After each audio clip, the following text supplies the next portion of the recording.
Hello, and welcome to the Empowerography Podcast. This is a platform created for women's voices to be heard and a place to share their stories, journeys, and successes with the world for the purpose of helping other women who might be on similar journeys. We are empowering women one episode at a time. I'm your host, Brad Walsh, so kick back, grab one of your favorite beverages, and enjoy the stories.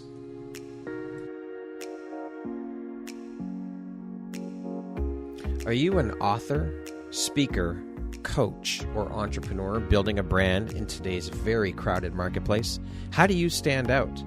Join me on September 27th and share 97 minutes of your time for just $97 and learn how to empower your brand message and shine as a guest on podcasts. iHeart's doing it. Spotify's doing it. You should do it too.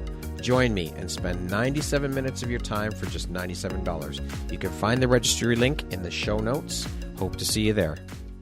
Hello there, Brad Walsh here, your host of the Empowerography Podcast. Today, my guest is Sarah O'Brien Hammond. She is the CEO of the NoW NYC, a community creator, a life and career coach for high-performing women. Welcome, Sarah. How are you doing today? Good morning. Thank you so much, Brad, for having me. I'm doing fantastic. Excited to be here. I love hearing that. Excellent. I am very grateful and excited to have you here to share about all the things you do, all the beautiful light you put out into the world through the work you do, and a bit about your journey and your story. So with that being said, let's jump right in. How long have you been working as a life and career coach, and why have you decided to focus your energy specifically on working with and helping high-performing women? Great question. So I have been in the recruiting and coaching space for over 20 years. And so really, as a recruiter, you're coaching. You are coaching your candidates. You're coaching your clients. There's a lot of guidance that you're providing folks just by way of being in that profession. And what I realized as life goes on and as your needs change and your priorities shift, that while recruiting was something that earned me I earned a great living and I was very successful at it, it ultimately wasn't something that really fueled me. It was really the coaching part of it that I really enjoyed. And quite frankly, it was a birth through my own sort of life experiences of realizing that I was in a job that had served me for a long time until it didn't. Right. And I think a lot of people in our world, Brad, stay in jobs. I know they do. Yes. Stay in jobs because of golden handcuffs or because of limiting beliefs or because there's a variety of different things like circumstances. And so it pains me because I was in my job a little bit too long and I don't live life with regret. I think we're all meant to be where we are with great intention. However, I would have probably liked to exited sooner than I had. Nonetheless, I realized that there's so many people and we spend the bulk of our time in this life working. Yes. Why should we be doing something that causes us such distress? And so, in recognizing the opportunities, I think the other thing that blows my mind is that there's so much opportunity in this world, right? Mm-hmm. We are strife with doubt and strong societal messages that stay the course, Brad. This is the only thing. Oh, yeah. And it's, oh my goodness, I just want to, and same, I lived that. I didn't think I was capable of making that much money elsewhere. I didn't think I'd be able to achieve that level of success elsewhere. And the doubt that comes with, what about me jumping off and trying this new thing? And by the way, at 47, it was all really birthed from my experience and wanting to help women in particular, because women struggle more so with this. Yeah. And so helping women in particular overcome that. Because it was really hard for me to make that transition because I didn't really have a lot of support. Yeah. And I underestimated how difficult that transition was. And so it's not only identification of I'm unhappy, but then it's overcoming the things that might be holding you back. Yeah. And then it's creating the roadmap to what's next. Yeah. And that's what I had to do in order to get to the other side. And that's what I do in helping women and coaching women do the work that I do today. And I absolutely love that you said all of this because I talk about this all the time.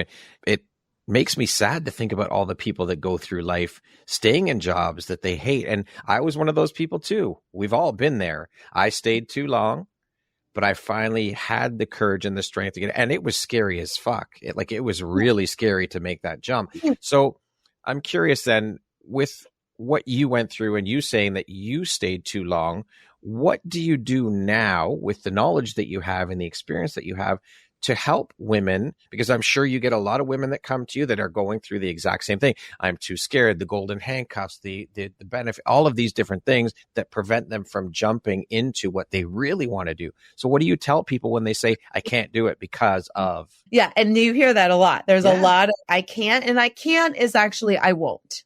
Right. And so I think we need to differentiate really what I can't is, right? And so I think it's a little bit of tough love, if I'm really honest, Brad, of really identifying what it really is. Let's call it what it is. Okay.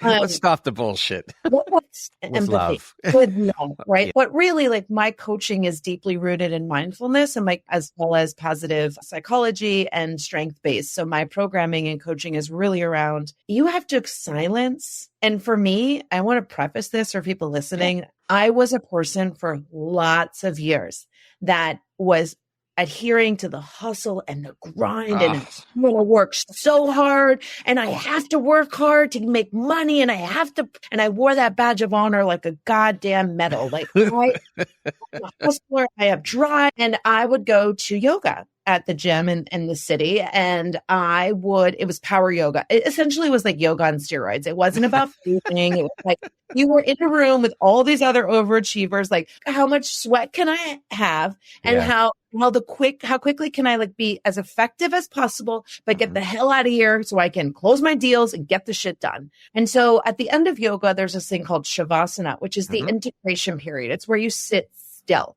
Yep. Let me tell you, sitting still for me was not in the cards in my past life. And I would literally, the teacher would say, so we're going to enter Shavasana. I would really appreciate everybody to stay through Shavasana. Brad, it was like 3 minutes. However, if you need to go, please leave now. And I was like, that's my signal. Roll up my mat. I got to get out. So I say mindfulness is a core pillar of my philosophy because it was what I was lacking. Right. There was so much noise, and the I can't is the noise. And you've got to work on silencing the noise, or at least quieting. Never silences. I've been meditating for years. It doesn't silence. It just slows down that freight train of thoughts. That's all meditation does, right? It slows down and it allows more space between thought and reaction. That's really what, and thank the good Lord. Like I could live in Shavasana. I can't have enough Shavasana, but the former self, which is my clients are the former me. And so meeting them where they're at and saying, I hear you, I see you. And I want you to know that in here is your inner knowing and it's there, but it is so covered in muck from societal messages, from the loud noises, from the doubt, from your ego. That we're going to chisel it away so that we can hear. And so that's the work, right? And by the way, my clients we don't sit in Shavasana. Some of us we do, but we work on how do we silence that? And that's sort of the work of how do we work through, where is this doubt? Where is this?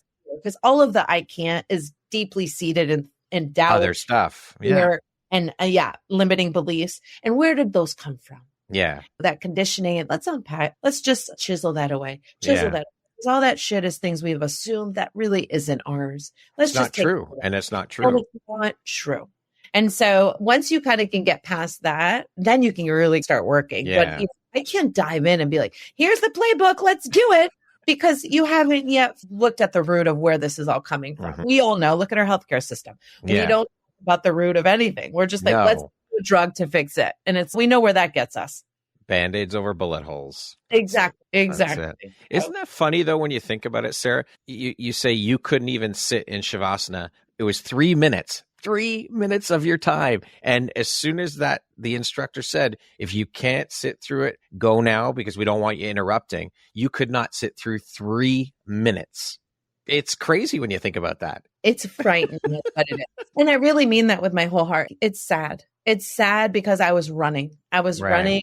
It was seeded with scarcity of this, like, I've got to be working. It's the productivity mindset. Like I would say, I got deals to close, people to see, places to be. Like, I can't sit in Shavasana. And then you've got like the billionaire sitting next to me. That's peace out. I'm sitting in Shavasana. You have fun, Sarah. See you later. Right? Like, idiot. idiot. And so Funny. I'm the idiot, mind you. The person next to me that was like, they got it. They got it. They understand. I go paddleboarding on a couple mornings a week with a friend. And she said to me, Sarah, if you told me a year ago that I would be paddleboarding at 9:00 in the morning and be sitting at my desk by 10, I would laugh in your face. Yeah. You're crazy. What the heck? What? They're crazy. These are the most reflective days when I actually am out on the lake.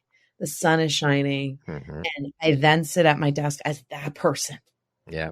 The mindfulness, as you said, that's key. Think about it. You just add the visual of the person that gets up out of bed, rushes to the shower, drowning coffee, and then they sit down to work and they're like, I made it. Versus like the person that easily gets out of bed, easily goes to paddle for an hour or whatever it might be, then arrives. That person is going to be like, they're glowing.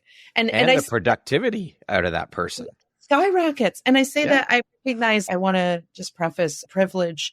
I do understand too that there are folks that are working several jobs and that there are situations that they don't have the privilege of going out and being on a lake. And I will say that I'm going to be 50 next year and I have gotten to this place. And so it doesn't necessarily mean that it can be accessible to everyone in different ways. Yes. But I just don't want my bar or my life to be the bar, my life to be. It's just a little illustration and an example of how it can be done differently. Yeah, for sure.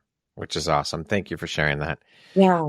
What drives, motivates, and inspires you to keep going and excelling at all that you do? It's interesting. I'm reading this book called Letting Go by David Hawkins. Really interesting book. And drive, the underlying emotion of drive is desire. And desire is also desire is coupled with scarcity. This desire and this drive, it's scarcity driven, which is really interesting because again, I've been carrying this badge of honor of I'm the most driven person you'll ever meet. And like really when you unpack drive, it's the scarcity. And I'm like reimagining what is it that pushes me? What is it? If it's not drive, it's not the scarcity. What is it that's like the underlying motivation that contributes to what I do? And what I will tell you is it's seeing people on the other side. It's seeing people living the life of their design, of consciously living, of not just unconsciously going through the motions and just reacting to life, which by the way, Brad, is most of the world. Yeah. Most of the world is just reacting. They're not designing a life with intention. They're not living consciously. And by the way, everyone, if you're like, yeah, that's me, there's no blame or judgment there at all. There's sadness and compassion and love for you because I was there. So I speak from the place of, I get you. I see you. I feel you because I was there. And so what keeps me motivated and inspired to do this work is seeing women on the other side and seeing women recognize that they have choice and full agency over their experience. And so when they can rid themselves of this fear or doubt or limiting beliefs or inner critic or all the other bullshit that's trying to hold them underwater, and they like pop up from under the water and they're like, I am here. Fuck you. Like you cannot suppress me. I'm liberated from that.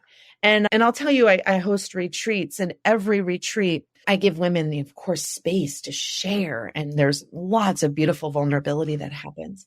And every retreat, I walk away going, oh my God, I need to do this. This is why I was put on this earth. Women we're like stuffing shit down, stuffing it down, because there's not enough places where we can show up without shame or judgment and let it out, because you've got to release it. Pressing it leads to horrible outcomes, disease, illness, death, all these horrible things. Like people don't understand fear and anger and negativity and lower vibration. It not only like shapes how you show up in the world, in your mind, but it actually wreaks havoc on your physical body and in your system. And I was talking about this with my husband last night. He's like, when people say you look good for whatever your age or whatever. And I'm like, yes, there's two things here at play. I take care of myself. I'm really conscious of moving my body, eating the right foods, and being around the right people. I'm in the right vibration. And on top of that, I am the mindfulness and the consciousness of all of that plays into the way I show up and the way that I quote unquote look on the outside. It's all internal first. Yes. The way you show up externally is a reflection of what's going on internally. Yep. 100%. And so you see people I can tell that they're struggling just by the way that they look. Yeah. You can you feel their energy. Everything. And I have friends that are constantly, I've got this ailment. I've got this. I've got this. I've got this. And it's all about like attracts. And if you've got this in your mind, that's your story, that is what the world will deliver. Exactly. Yeah. I just try and show up every day and have a high vibration. And that high vibration is around being around the right people, eating the right foods, doing the things that light me up.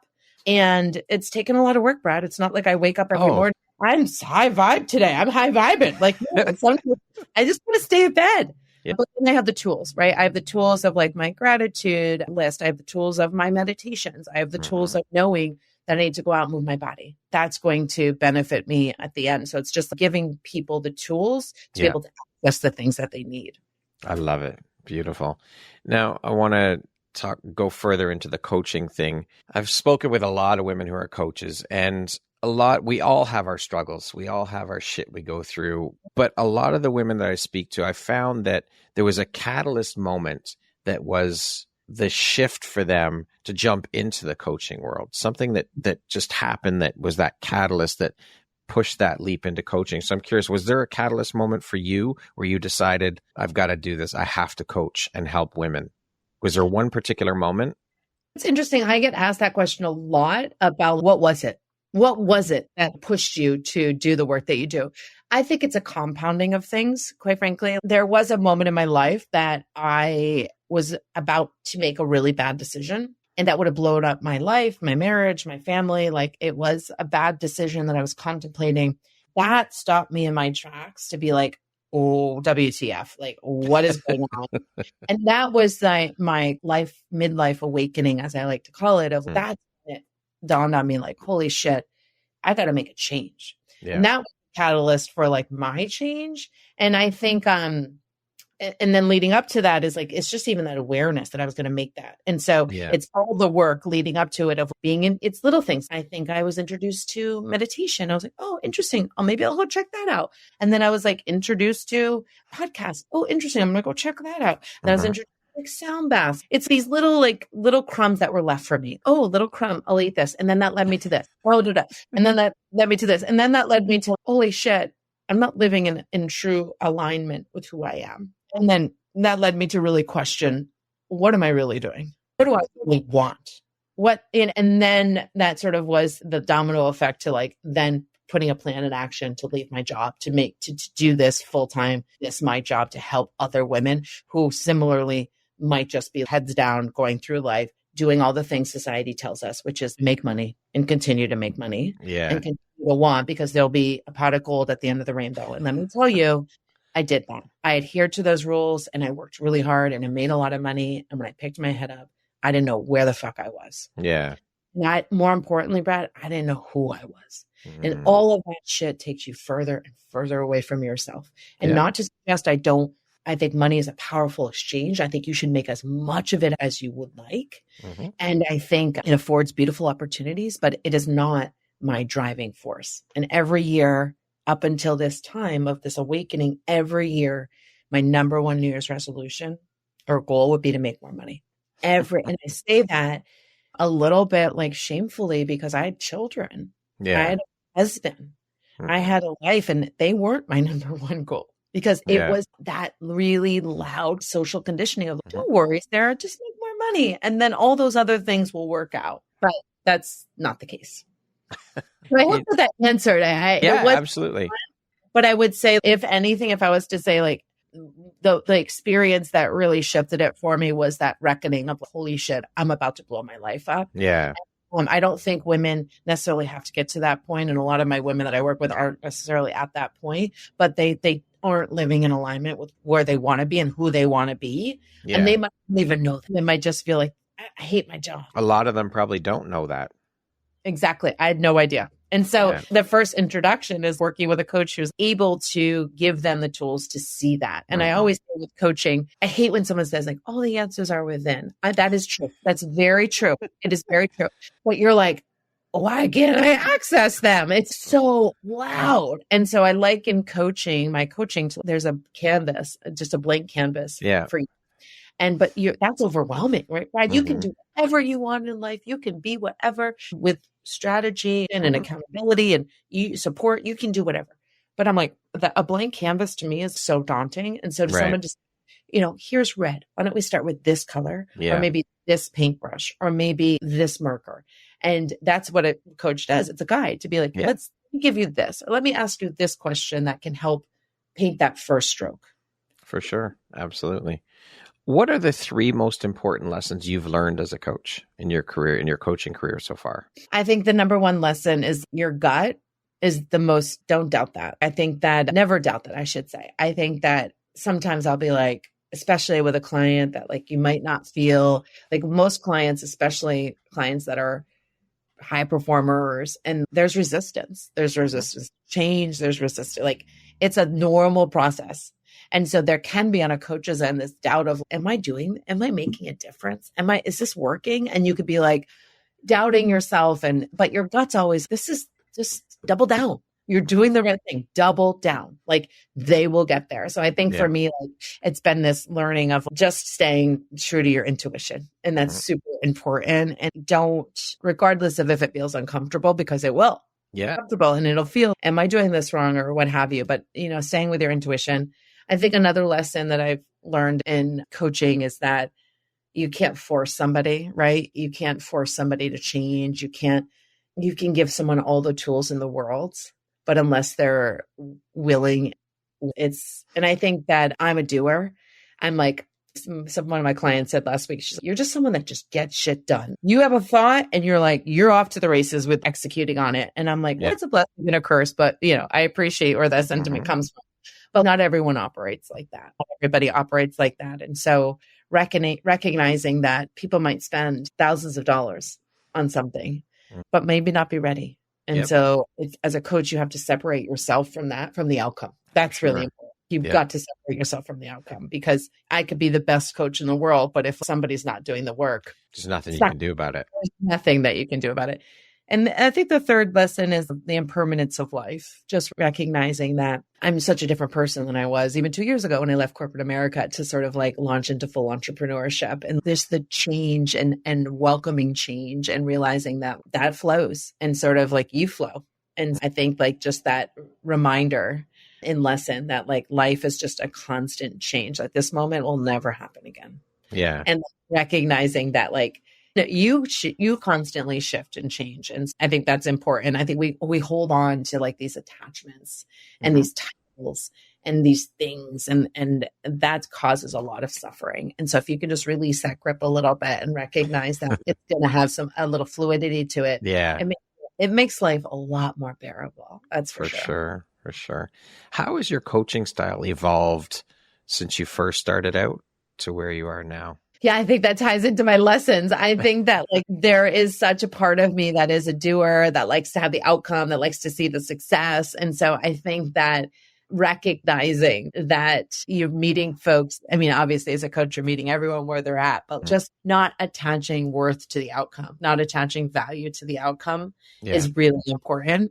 And so I would say, again, I have to be a little bit less attached to that and be like, I know I'm doing the best that I can. And I know I'm giving them this information and guiding them in the way. Now it's up. Now they have to be accountable. They have to do the work. Absolutely. Of course. Yeah. So I think like that's been instrumental in my coaching. And also just the mindfulness, I think, has always been, since my sort of evolution and crossover into some more of living a more conscious, awakened life. It's always been a part of me, but I haven't, I think, been as vocal about it within my coaching. And I think now that's the foundation of everything. And so I think it's like this reckoning of the mindfulness is a big piece of it. And I think that it can be polarizing because a lot of people think like you're sitting in Eureka and there's nothing out in the world happening and it's just you and in this like, balance. So it's demystifying that as well and being like, that's not what this is. And so explaining that like mindfulness is really just living more consciously and intentionally, which is, who doesn't want that? Yeah, of course. Of course. What role does self-care play in your coaching, and how do you incorporate it into your sessions? Oh, goodness. It is so important. I was actually like just on a coaching call, but before we got on, and I have a client that's dealing with her own goals. And then on top of that, there's like aging parents and like all this stuff that like life throws at us. Yeah. And that is the first question, right? It's like, how are you taking care of yourself? Let's not jump into how you're managing the situation, which is what we tend to jump into. Like, how are you managing that? It's like, fuck the situation. How are you managing you? Because the situation will be totally on fire unless you're managing you. Yeah. And so the first is, and again, you have to have really good self-care tools in your toolbox to be able to turn to. And starting with my clients, I ask them, like, well, what do you do? What do you do to be able to get grounded? What do you do to create some stillness in your life? What do you do that lights you up and brings you joy? Aside from your job, your family. Yeah, aside from your job, it's just for you. And I think a lot of people say, oh, spending time with my kids. I'm like, okay, aside from your family and your job, what are you doing just for you? And some people don't have those things. And so it's learning, what are those things? And it can be a walk in nature. It can be, something really simple. I think other times we put a lot of pressure on ourselves to have it be this like beautiful self-care ritual that like we have to have all the right things in place in order for it to happen. It can be shutting your computer down and for 2 minutes, just sitting in that silence and trying to tap into your senses of what you're smelling, tasting, hearing, touching. And so for me, so it's getting clear with my clients on what that is, helping them identify if they don't have anything. And then for me, I have to say I'm pretty good with taking care of myself. Like I move my body every day and that's essential to my well-being and my mental and physical well-being. I do a lot of grounding, like really taking my shoes off and being skin to skin with Mother Earth, which gives you so much benefit from the negative electrons that come off from the earth into your body. But you have to be skin to skin because otherwise there's a barrier, which is genital hair shoes, which is not getting those free electrons. So taking my shoes off, I try to earth every day for at least 15 to 20 minutes of just being Mother Earth. And so those I read, I love reading. I just love reading. And being in nature for me is just really a self-care tool that I need to have in every day of my life. And so I also want to point out that I didn't say getting my nails done. Massage. Now, those things are all beautiful too, but I say that's maintenance for me in life. Massage is maintenance. Like I need massage because I got to maintain this body, this physical body of mine that I put through so much hell in a good way. And so I think like I try to get people to think about what are the things that are also free. They don't have to pay for. And so I'm saying all these things that are free and accessible to everybody, is accessible to everyone. I lived in New York City for 26 years and one could argue there's no nature. Guess what? There's Central Park, which has more nature than you could possibly imagine. So in the city, there's opportunity for you to immerse yourself in nature. But again, it's I can't versus I won't. Yes. So it's like really asking yourself, can you or do you not? Will you not? Yeah, for sure. How do you empower your clients, the women that you coach, to take on leadership roles in male-dominated industries? Yes, I work with a lot of women in financial services in New York City. And yes, it's a male-dominated industry for sure. I think that we have to accept the fact that what is currently the situation, right? I think that sometimes people are like, I'm going to come in like a wrecking ball and change it all. And sure, I can appreciate that. But I think we can all agree that it can be small micro shifts that lead to macro yields, right? I also think that there is ways that we as women can get involved, even if we're not in leadership positions, to help us get into those positions and or to influence those decisions. And so I think it's like being actively involved, using your voice. I think there's a lot of people that bitch. There's a lot of people that complain and there's no action. And I'm like, so what are you doing? Change. And so I think that it's like finding mentors that are in leadership positions, right? It's standing, raising your hand. It's putting yourself in environments where you can be exposed to those types of people. I think that's really critical, but the mentorship is really important. I don't know the percentage, but it's very low of women that have mentors. Right. Men, it's like they come out of the womb and they've got like a mentor. I don't know what it is. Women, we're like, oh, I don't want to put anybody out. Yeah. Or, no, I don't want to have that someone else have that added responsibility. And I hate to gender it, but it is what it is. Like, it is the reality. So I think the mentorship is really important. And I think just like raising your hand, and I think using your voice, and I think getting in rooms. And I'm not suggesting just boardrooms, because you might not have access to the boardroom. Yeah. You might have access to other events or other situations where you could be in the room with those influential decision makers. And so you've got to be part of the conversation. I think it's really important. For sure. And like you said, using your voice, finding your voice, first of all, and then using it. And yeah, let's not underestimate the fact that there are lots of women's voices that are really dimmed by things.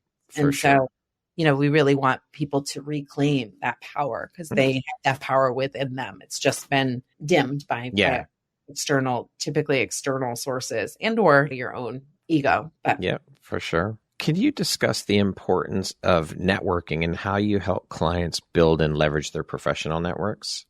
Oh my goodness. I could talk about networking until I come home. It is everything, right? Like the definition of insanity, as we all know, is doing the same things and expecting different results. I just literally in my coaching call was like, I'm talking to an entrepreneur who was looking to scale our business. And so tell me what you've done so far to promote this service. She said, my friends and my patients. And I'm like, okay, so that's her existing network. That's her existing. And this isn't any blame or shame on her, by the way. This is how most people operate. And I'm like, great. That's the lowest hanging fruit. Great. You've got to be there. And in order for new opportunities to happen, you have to put yourself in new environments with new people for new opportunities to happen. And I'm a believer in you've got to create opportunity. And my dad was telling a story the other night at dinner, which was like, oh my God, I am so my father's daughter. And he was like talking about this neighbor. And my dad was like, that opportunity wouldn't have happened had I not walked across the street and initiated that. He's like, do you think he was going to come over and talk to me? Probably not. But I created that opportunity. And he's like talking to my kids about something.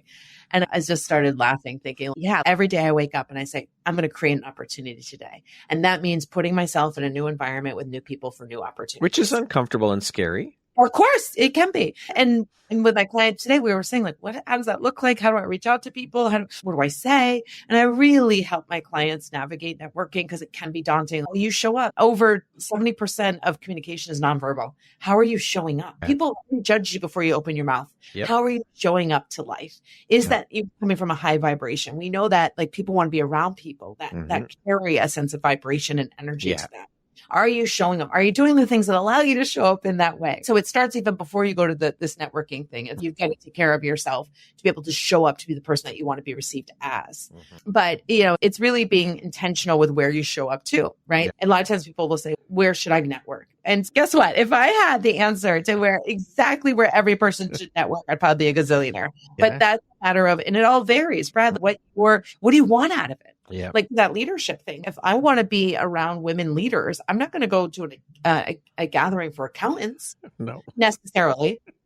I'm maybe going to go to a panel that talks about like leadership and female leadership in America or in New York, or I'm going to put myself in environments where the things I'm looking for are present. And I tend to believe that the things you're looking for are present everywhere. So I don't live myself, because every time I show up, I think there's opportunity. That's just the way I live my life. Like I just show up, but I'm also really clear with what I'm looking for. Yeah. And I want to be clear. I don't walk into an environment. Let's say there's like a mom's night out and I walk in, I'm like, hey, you don't want to know what I do? Do you know anybody there? Do you need coaching? That's not at all. But I go with a sense of curiosity. I go with a lot of like interest in what people are doing. I am invested in them. And oftentimes most people understand a conversation, which is reciprocal. And they ask you, and then, and I'm clear with what I do, and I'm intentional with the way that I describe it. And my hope, and this happens, right? Like you put the boomerang out and the hope is that it comes back to you. Yeah. And so, and I live a life of, I try to do as much as I can for others, because I do believe that putting stuff out comes back to you. So with networking, we've all been in those environments where the guy or the girl, they've got one track. I need to sell my product. Or I'm going to try to get her as a client. And that's not the way you ever should approach life. No. I never sell. I always say I share. Like I share what I do. I share what I do, and the right people are going to be interested. And I never look at you as my client. I look at you as a conduit to my client. And that's difference. And that way I'm never selling ever. Yeah. I'm just sharing. I think that's the foundational pieces going into these meetings with the attitude and the mindset of how can I be of service to you? How can I help you? What can I do to help you? And a lot of people don't though. They go in with this, what's in it for me? What am I getting? Here's my card. Here's my card. Here's my card. I don't even know if business cards are a thing anymore, but it's like, you have to go in with that mindset of how can I help you? What do you need help with? What can I do to get you to where you need to be? Because as you said, it's that boomerang. It will come back to you, but you can't go in with, it's all about me, because that will get you nowhere. And people can smell that a mile away. 100%. And also it's, by the way, you don't know anything about me. So the fact that you think that you're going to sell to me is actually ludicrous. Yeah. So like sales 101 is know your client. Yeah. And so there's the know, like, and trust. Yes. And so you build that. Yeah. You're not going to marry someone when you just met them. No, it takes time. You have to cultivate the relationships. You have to build them. You're not going to make that sale right then and there. I mean, I'm not saying it's impossible, but more than likely, you're not going to make that sale right there because you have to get to know someone. You have to date them. You have to nurture it. It takes but I will time. say, I get something out of every experience that I go to. And that doesn't necessarily mean that it's a client conversion, but Brad, that's the way I look at it, right? I look at it, something wonderful is going to come out of this. Yeah. I know people, depending on your level of woo-woo listening to this, it's manifestation of self-identity of what you want, identifying, getting clear what you want, putting it out into the world. Absolutely. And so when I wake up or I go to an event, I'm like, tonight, this is going to happen. And guess what? It happens because attracts. And so in some capacity, it happens, right? It doesn't necessarily exactly hit the bullseye, but in some capacity that what I had hoped and what I had intended and manifested comes to fruition. For sure. If you could give one tip or one piece of advice to every woman out there listening to this interview that are striving for personal and professional growth, what would it be? Stop the doing. Slow down. Stop. I could get emotional thinking about it. It's just stop. Allow yourself some space. Allow yourself the opportunity to reflect. I think two of the biggest obstacles to personal and professional success is time and dreaming. We don't do those things because we are so busy doing and we're missing. My biggest fear in life is that I'm going to miss it. That, God honest truth, is my biggest fear because I ran through life for 40 years. I came out of the womb running. Literally, I'm an Ironman athlete in marathon. Like I run, I do but it was the slowing down. And my parents to this day always say, Sarah, you should just slow down because when you're rushing, you don't see it. You miss so much. So I would just say, another thing we don't do when we're rushing is we don't celebrate our wins, which is a huge piece of it. I think anyway, it is a massive piece. No matter how big or small that win is, you need to slow down, take the time, acknowledge it, and celebrate it. Because not only is that for you, celebrating what you've accomplished, and that's wonderful, but what that also does is it's a permission slip for others who are around you to celebrate, to know that it's okay to celebrate, which is huge. Oh my gosh. What such a beautiful point. Yeah, we absolutely. And then and there's reasons behind that, right? Like I think that there's a lot of that's selfish or boasting.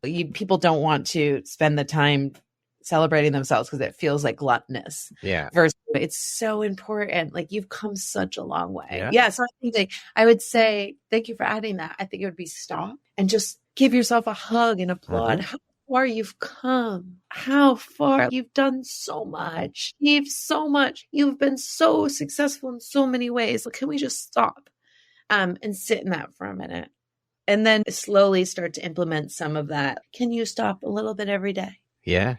Stop a little bit every day.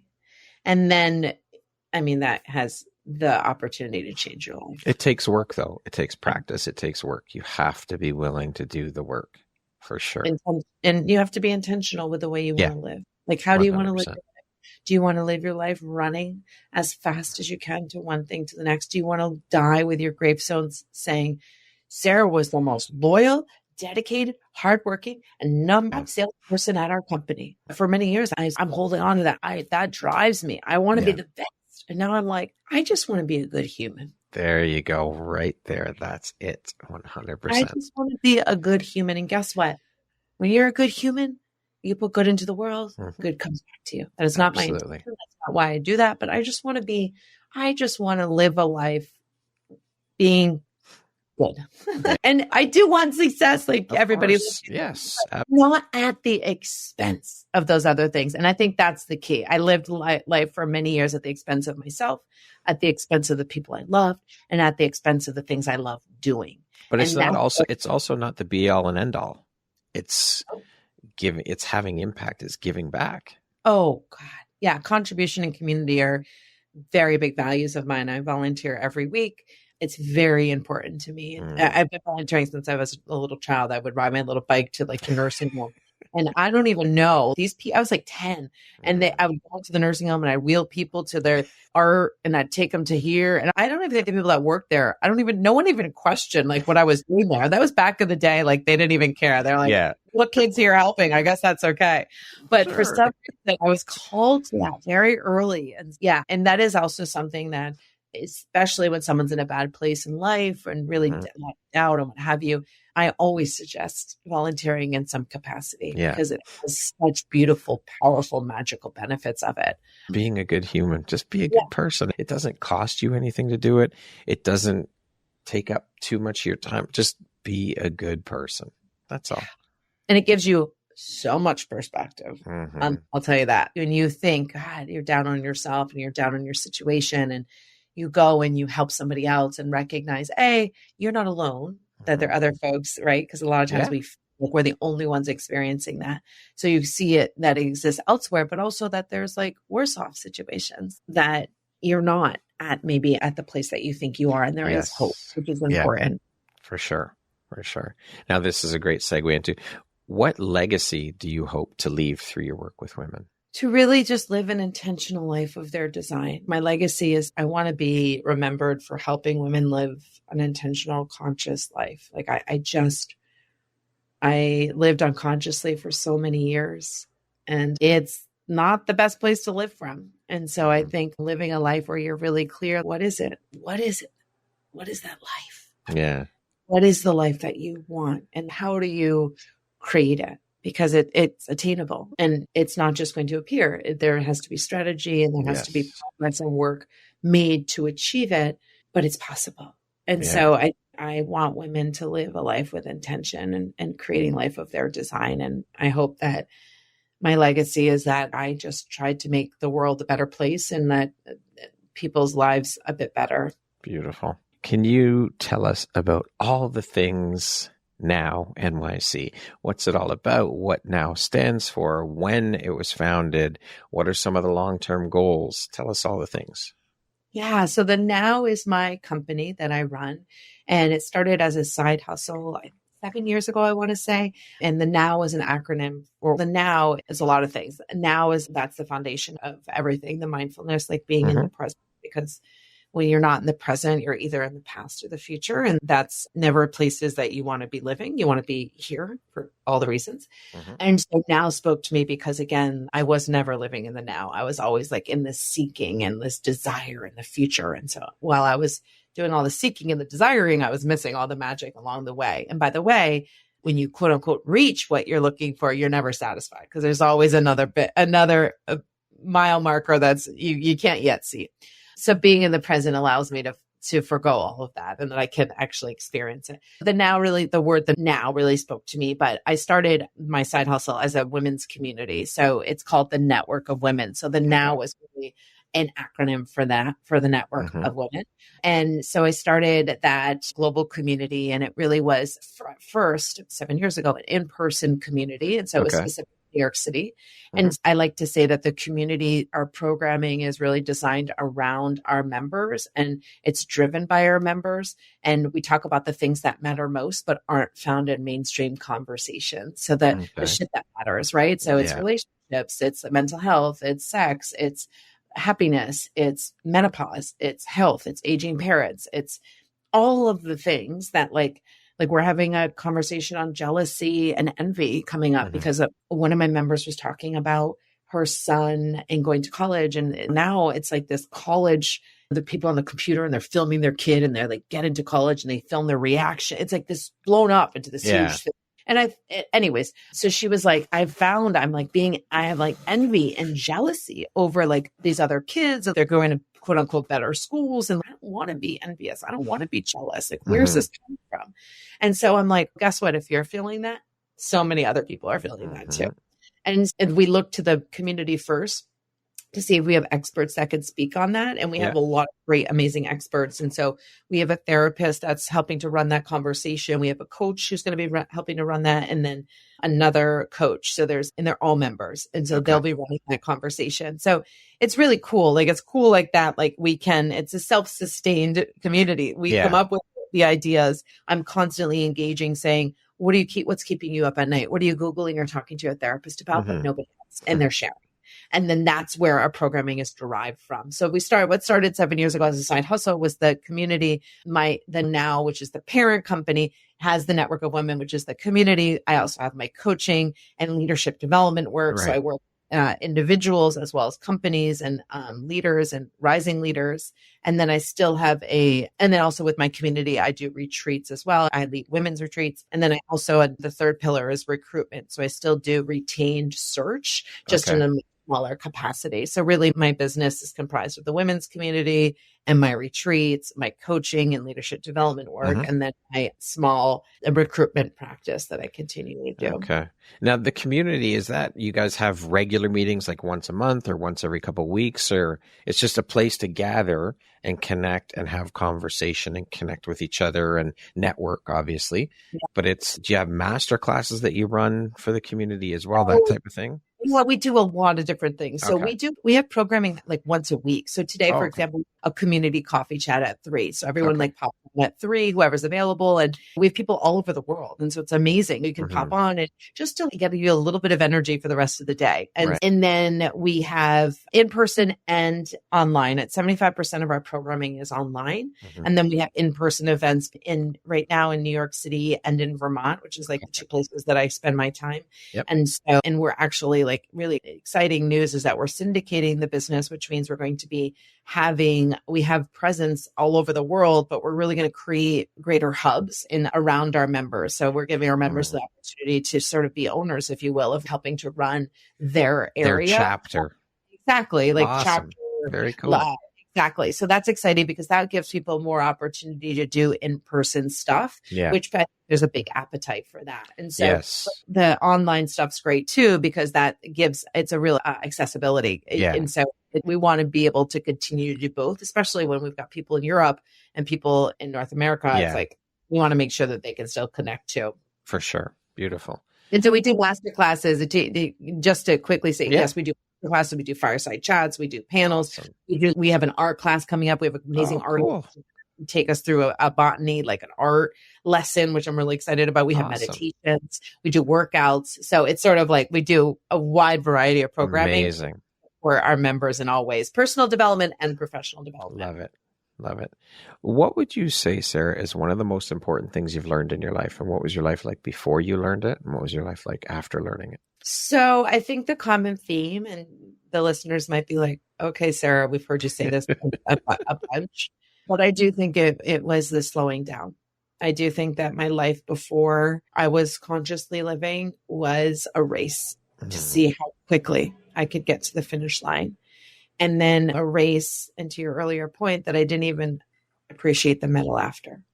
And so it's, what fun is that when you're going through running a race where you actually never appreciate the reward? And I would cross the line of an Ironman, and that's 13 hours, 13 hours of really pushing your body to its limits. And I probably would sit in that space of feeling a sense of accomplishment for an hour. And then what am I doing next? Or, man, I should have been faster on the marathon. Or why did it take me so long on the swim? It's 1% of the world does this. Let's look at that part of the pool. Exactly. Where's the rest of it? But it really, Brad, it takes the slowing down and it takes the awareness. And so I think that for me, what my life looked like before was, it was moving so fast and missing so much. Yeah. And now the peonies outside my window right now are like the most gorgeous, beautiful gift I could ever be given. And I would have never seen those peonies, by the way.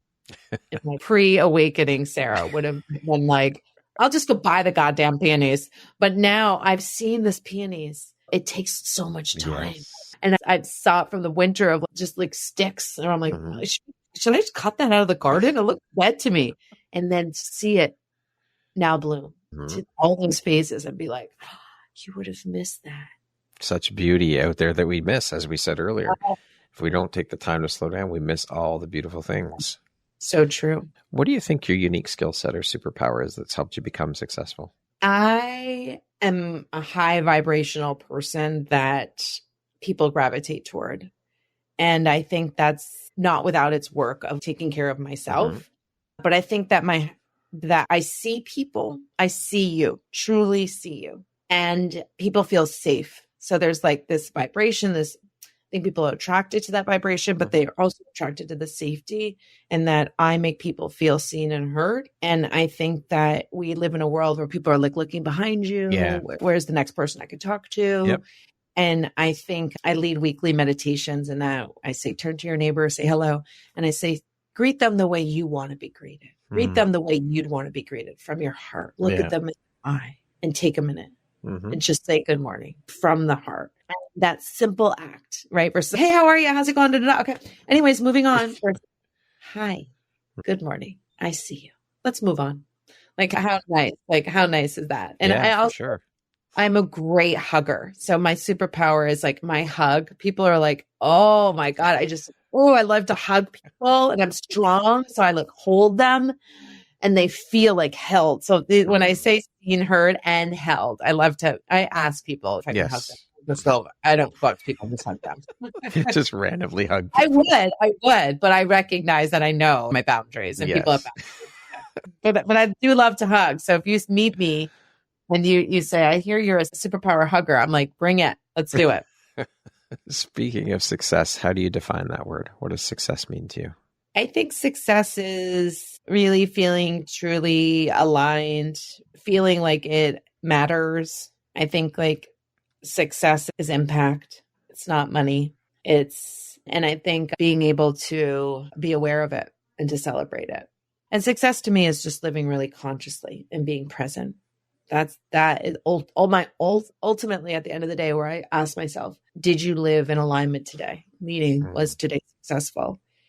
Was I present? Was I true to myself? Did I see the beauty that exists around me? Did I lead with gratitude? And it's okay, great. I feel like I did those things. It was a successful day. Today is a good day. Yeah. Today is a good day. What is one of your biggest failures or teachable moments, we'll call it, and what did you learn from it? I think that one of my biggest failures was putting blame on others, whether it be in a job where I thought I should be in this position of power, and putting that blame on others, and not, as opposed to now recognizing my role within that. And so I think that probably tripped me up in a few different times in my life, where I was quick to blame versus quick to accept accountability in the situation. And so that's just a life lesson that what's my role in this? Yeah. Is something I tend to ask myself often, what's my role in this? And because you always have a role. Absolutely. Yeah. There's a lot of resentment and toward bosses. And so I've released that because that's not serving me, but also just really accepting my accountability in the situation is important. For sure. What does the word empowerment mean to you? I think empowerment I think that's changed for me over time. I feel it's just living in the flow, like living, like when you're empowered, it's like you're in flow, like you're living from the present, and you've released all expectation or all doubt. That's past and present. Expectation is future. Doubt and might be past from past experiences.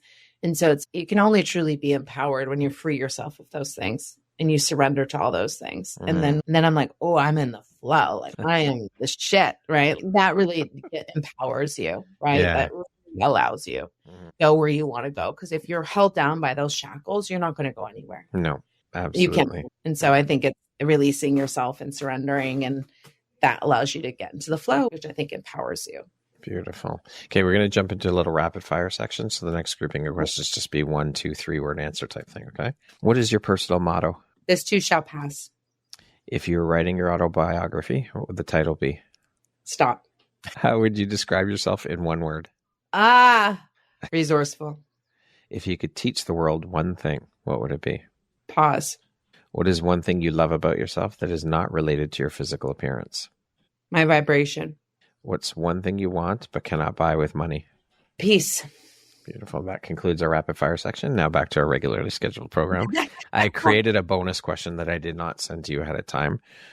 If other people could use 3 words to describe you, what would you want those 3 words to be? Infectious, compassionate, and trustworthy. What is one lesson your career has taught you that you think everybody should learn at some point in their life? Jump off the cliff, take the risk. What is your why, Sarah? Experiences and time with people. If you could step into my shoes, what question would you have asked yourself that I didn't ask you? You've asked some really amazing questions. Thank you. I can't think of a question that you haven't asked that we haven't covered. I think it's been super informative. I feel like I'm like an open book, which I am. I pride myself in being an open book. I like that. No, I think you did a pretty bang up job. So thank you. I received that and I appreciate that. If you had the opportunity to sit down and have a 1-hour conversation with one woman, any woman in the world, who would it be and why? Probably Harriet Tubman. And I think she was such a warrior, and despite risking her life, I mean, she did this at the risk of losing her life and a lot. And she believed in the power of freedom and at all costs. And I think that as a woman of a white woman that has immense privilege in life, I have no idea what that's like. Yeah. And I am constantly trying to put myself in the shoes of others, to understand their stories, to continue to have more compassion and understanding. And I did a speech on Harriet Tubman in the 6th grade, and I probably could remember the speech. I really gave myself the time to think about it, but it really moved me and was somebody I've carried with me along my journey. Yeah. Beautiful. If you could go back and give your younger self one piece of advice, what would that piece of advice be? Celebrate yourself and your wins, all of them. Yeah. Lastly, and Sarah, don't be so concerned about the way you look.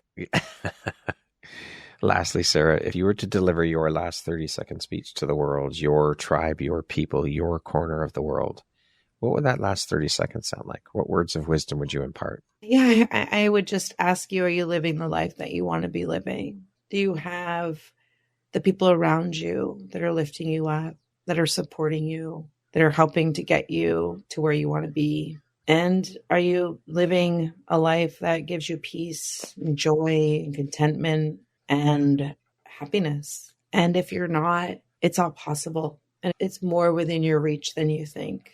And I trust that you will get there. But recognize that it's hard to do alone, especially when you're leaning on old ways that have not gotten you there yet. And so recognizing that it's okay to ask for help. It's okay to lift your hand. We're not meant to do life alone. And so you got this, and recognize that you are not alone. And this too shall pass.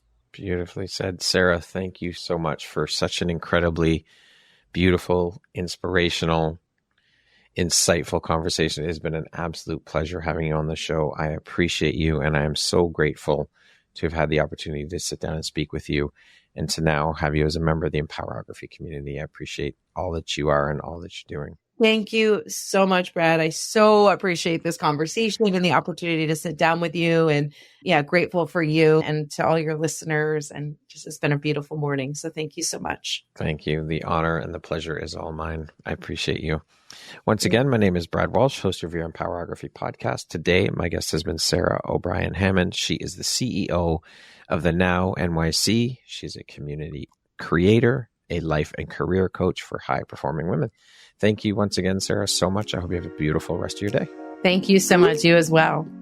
Thank you very much for listening to this podcast. If you haven't yet, please be sure to subscribe, rate, review, and share with all your friends. You can find me at viseuphoria.ca, follow me on Instagram at Empowerography Podcast, and on Facebook at Empowerography. Please join me next time for another inspirational story from yet another amazing woman.